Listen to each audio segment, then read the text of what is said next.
మంది ట్రంప్ కోటేశారు. కారణం ఏంటంటే బైడెన్ అడ్మినిస్ట్రేషన్ ఈ ధరల పెరుగుదల నియంత్రించలేకపోయిందని. ఇప్పుడు చూడండి, ఎగ్ క్రైసిస్ తీసుకుంటే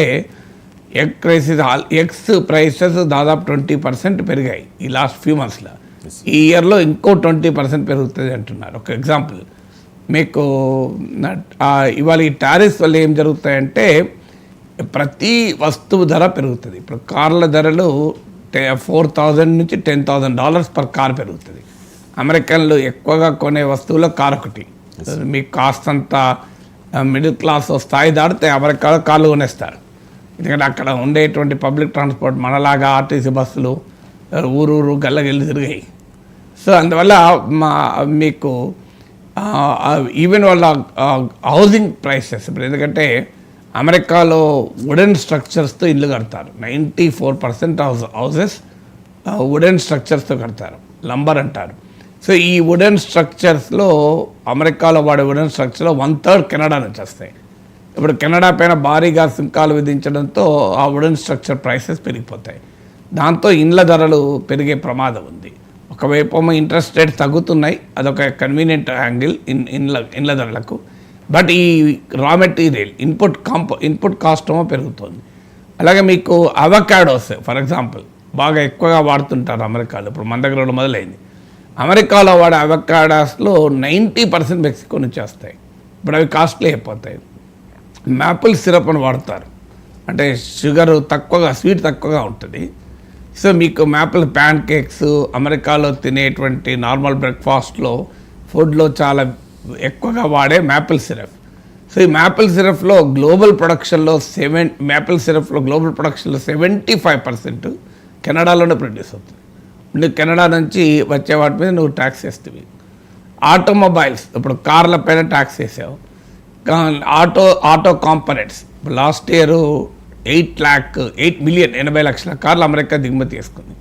అమెరికాలో ప్రజలు కొంటున్న కార్లలో 50% దిగుమతులే, ఇంపోర్టెడే.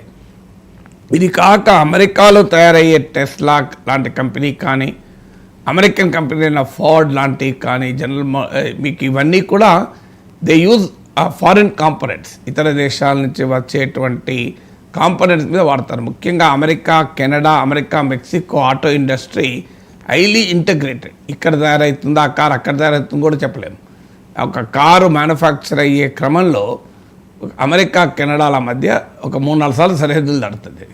సో అంత ఇంటగ్రేటెడ్ ఆటో ఇండస్ట్రీ. ఇప్పుడు దానిపైన మన భారీగా సుంకాలు వేశాడు. ఎలక్ట్రానిక్స్ వస్తువులు ఉన్నాయి. ఇప్పుడు ఇండియా నియర్లీ మీకు మన ల్యాప్టాప్లు, మొబైల్ ఫోన్లు $11 బిలియన్ ఎక్స్పోర్ట్ చేస్తుంది ఇండియానే. సో వాటిపైన మీకు ట్యాక్సెస్ భారీగా విధించాడు. సో దాంతో ల్యాప్టాప్లు, మొబైల్ ఫోన్లు కాస్ట్లీ అవుతాయి. సో నేమ్ ఎనీ ఐటమ్ ఆమె కాస్ట్లీ అవుతుంది. సో సహజంగానే ఏ కాస్ట్ ఆఫ్ లివింగ్ అంటే ఇన్ఫ్లేషన్కి వ్యతిరేకంగా ప్రజలు బైడెన్కు వ్యతిరేకంగా ట్రంప్కి అనుకూలంగా తీర్పు చెప్పారు. ట్రంప్ వచ్చాక ఆ క్రైసిస్ మరింతగా పెరుగుతుంది. ఇది మొదటి సమస్య. రెండవది స్టాక్ మార్కెట్స్ కంప్లీట్ కొన్ని లక్షల కోట్ల స్టాక్ మార్కెట్ సంపద ఆవిరైంది. మీరు మన దగ్గరికి వెళ్ళిన సాఫ్ట్వేర్ ఇంజనీర్లు అడగండి, పెద్ద పెద్ద కంపెనీస్లో పనిచేసేవాళ్ళు, ఇప్పుడు గూగుల్ ఇలాంటి కంపెనీలు, ఎందుకంటే వాళ్ళలో ఆ కంపెనీస్ స్టాక్స్ ఇస్తాయి. అమెజాన్ కానీ, గూగుల్ కానీ, ఈ పెద్ద కంపెనీస్ తమ ఎంప్లాయీస్కు స్టాక్స్ ఇస్తాయి శాలరీతో పాటు. సో అందువల్ల ఆ స్టాక్స్ అలాగే గూగుల్, అమెజాన్ కంపెనీల షేర్లు పడిపోతాయని వాళ్ళు అనుకోరు కదా, యాపిల్, మైక్రోసాఫ్ట్. కానీ ఈ స్థాయిలో టెక్ కంపెనీస్ పడిపోయి ఒక్కొక్క మిడిల్ క్లాస్, ఇండియా నుంచి వెళ్ళిన మిడిల్ క్లాస్ అతను ఒక 5 ఏళ్ళుగా పనిచేస్తే టాప్ కంపెనీస్లో దాదాపు ₹1 నష్టం వచ్చి ఉంటుంది అంచనా అప్రాక్సిమేట్గా. అందువల్ల భారీగా మీకు అమెరికన్ స్టాక్ మార్కెట్ కొలాప్స్ కావడము.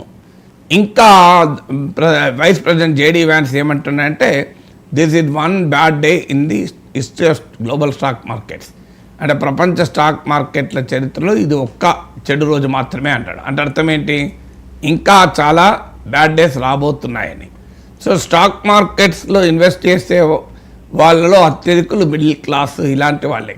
పెద్ద భారీగా 100,000-1,00,000 కోట్లు ఉన్న వాళ్ళకి ఇండస్ట్రీస్ ఉంటాయి, వాళ్ళ వ్యవహారం వేరే ఉంటుంది.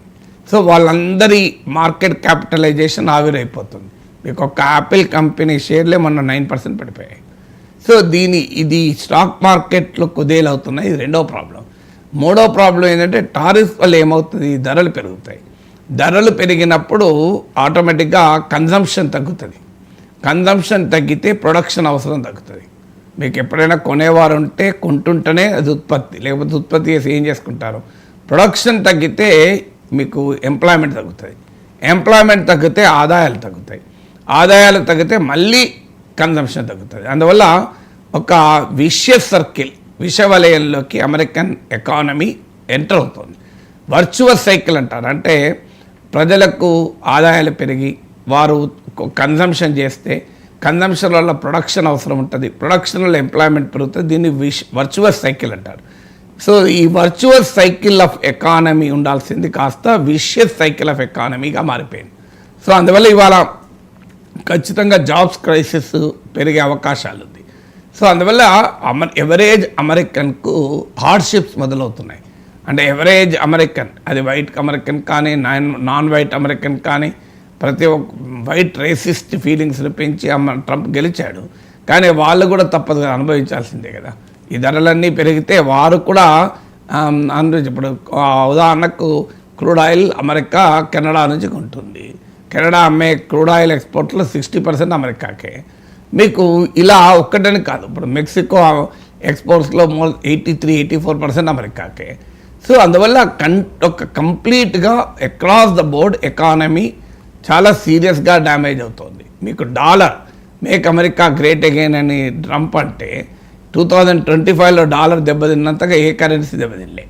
మీకు సాధారణంగా డాలర్ స్ట్రాంగ్ అవుతుంది అనుకుంటారు. ఇప్పుడు మన 88 వరకు పోయింది ఒక డాలర్, ఇప్పుడు 85కి వచ్చింది మళ్ళీ ఇండియన్ రూపీ తీసుకుంటే. సో అక్రాస్ డాలర్ ఇండెక్స్ అంటారు. అంటే డాలర్ను యూరో, పౌండ్, స్విస్ ఫ్రాంక్ ఇట్లా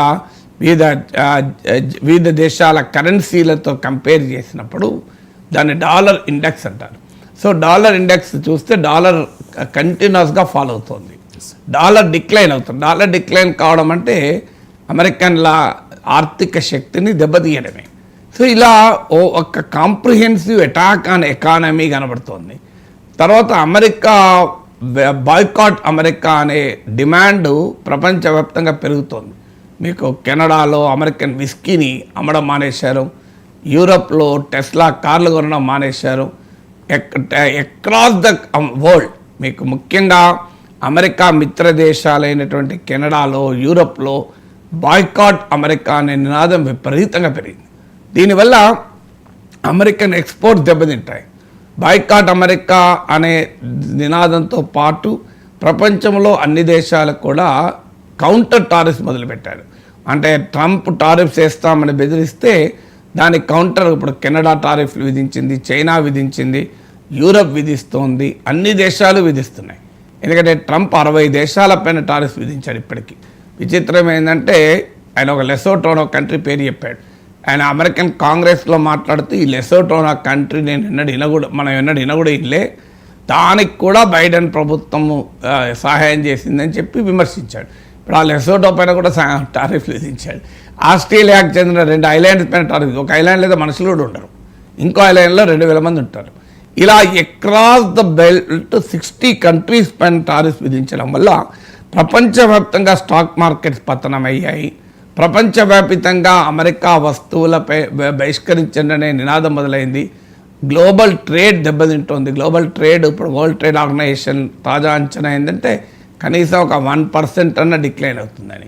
యుఎస్ ఎకనామిక్ గ్రోత్ దెబ్బతింటోంది. American federal reserve 1.7% growth rate అన్నది. కానీ ఇప్పుడు తాజాగా వస్తున్న నివేదికలు అయితే 0.1 to 1% మించి అమెరికన్ ఎకానమీ వృద్ధి రేటు ఉండదు అని అంటున్నారు. సో చూడాలి, ఫెడరల్ రిజర్వ్ కొద్ది వారాల క్రితం ఇచ్చిన అంచనా 1.7. ఇప్పుడు ఇన్ఫ్లేషన్ ఆల్రెడీ 2.5 నుంచి 2.8కు అమెరికన్ ఫెడరల్ రిజర్వ్ కొద్ది వారాల క్రితమే even April two reciprocal tariff విధించకముందే ఇన్ఫ్లేషన్ 2.5% నుంచి 2.8% పెంచింది. 2.8% మనకు తక్కువగా అనిపించవచ్చు, కానీ అమెరికా లాంటి ఎకానమీకి అది చాలా ఎక్కువ. సో ఎకనామిక్ గ్రోత్ రేట్ అయితే 1.7% అని అంచనా వేస్తే అది ఇప్పుడు బిలో 1% ఉంటుంది అంటున్నారు. అమెరికన్ ఎకానమీ రిసెషన్లోకి వెళ్ళవచ్చు అని అక్రాస్ ద బోర్డ్ మీరు గోల్డ్మ్యాన్ సాక్స్, హెచ్ఎస్బిసి, ఎస్ఎన్పి గ్లోబల్, మీకు జేపీ మార్గాన్, ఇలా ప్రతి ఏజెన్సీ అంచనా. అయ్యో నో ఏజెన్సీ రిసెషన్ ఉండదు, అసలు అమెరికన్ ఎకానమీ బూమింగ్గా ఉంటుంది అని ఒక్క రేటింగ్ ఏజెన్సీ కూడా చెప్పలేదు. అందరూ కూడా రిసెషన్ ఉంటుందని చెప్తున్నారు, రిసెషన్ ప్రాబబిలిటీని పెంచుతున్నారు. ఇప్పుడు ఉదాహరణకు